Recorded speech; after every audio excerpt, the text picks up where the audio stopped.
السلام عليكم، صباح الخير خواني الفلاحين. معكم زمال حسام الدين من بلدية بوحمامة بأحد المستثمرات الفلاحية بستان التفاح.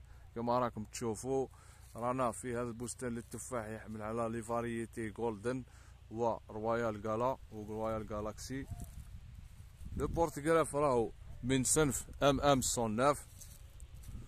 اليوم رانا بقصد المعاينة نتاعو باش نشوفوا عملية الزبير وما يأتي من وراها، مثل عملية المعالجة الشتوية بتوتيا أي كبريتات النحاس، سلفاتات النحاس، كيبروكسات.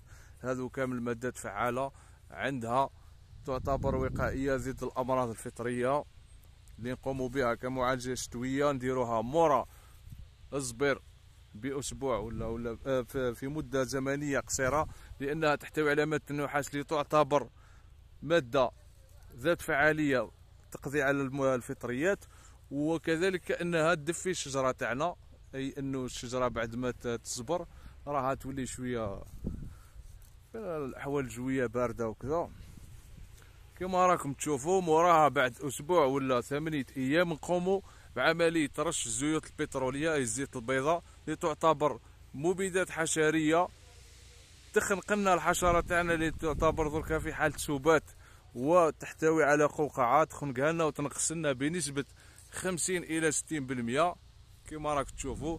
وموراها بفترة زمنية قليلة نقوموا بعملية رش المبيدات الحشرية ضد الحشرات القشرية أي لي كوشني، مثل بوتسان جوزي ولا الآخرون. نستعملوا مادات فعالة مثل الفوزيتيل الألمنيوم أو مادة فعالة قوموا بالمناوبة اللي تعتبر وقائية وعلاجية للجيل الأول من هذا النمشة. مثلا نمشة بوتسان جوزي اللي معروفة في وسط الفلاحين بوحمرون أو بوزقاق كما راكم تشوفوا.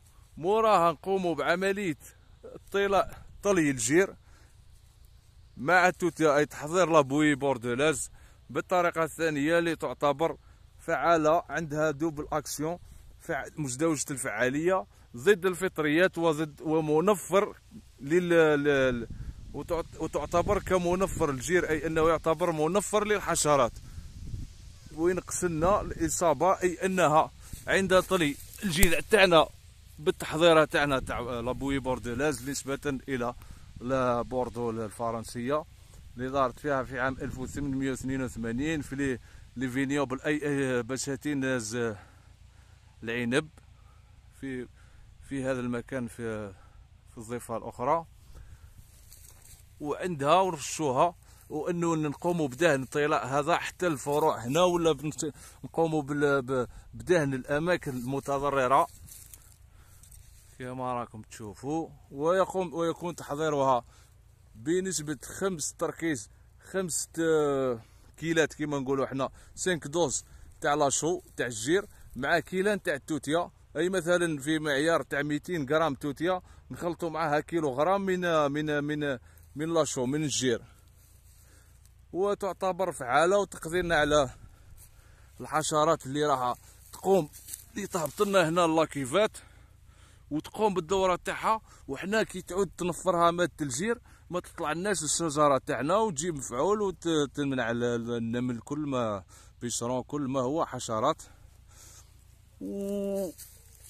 وتكون هذه الخلطة نستعملوها في الوقت هذا في نهاية فصل الشتاء، أي وين تنقص تساقطات اللي باش ما تغسلهاش، وذات فعالية كبيرة وتجيب نتائج كبيرة ويعملوا بها. وكما راكم تشوفوا البستان هذا شوية راهو. ونحييكم والسلام عليكم.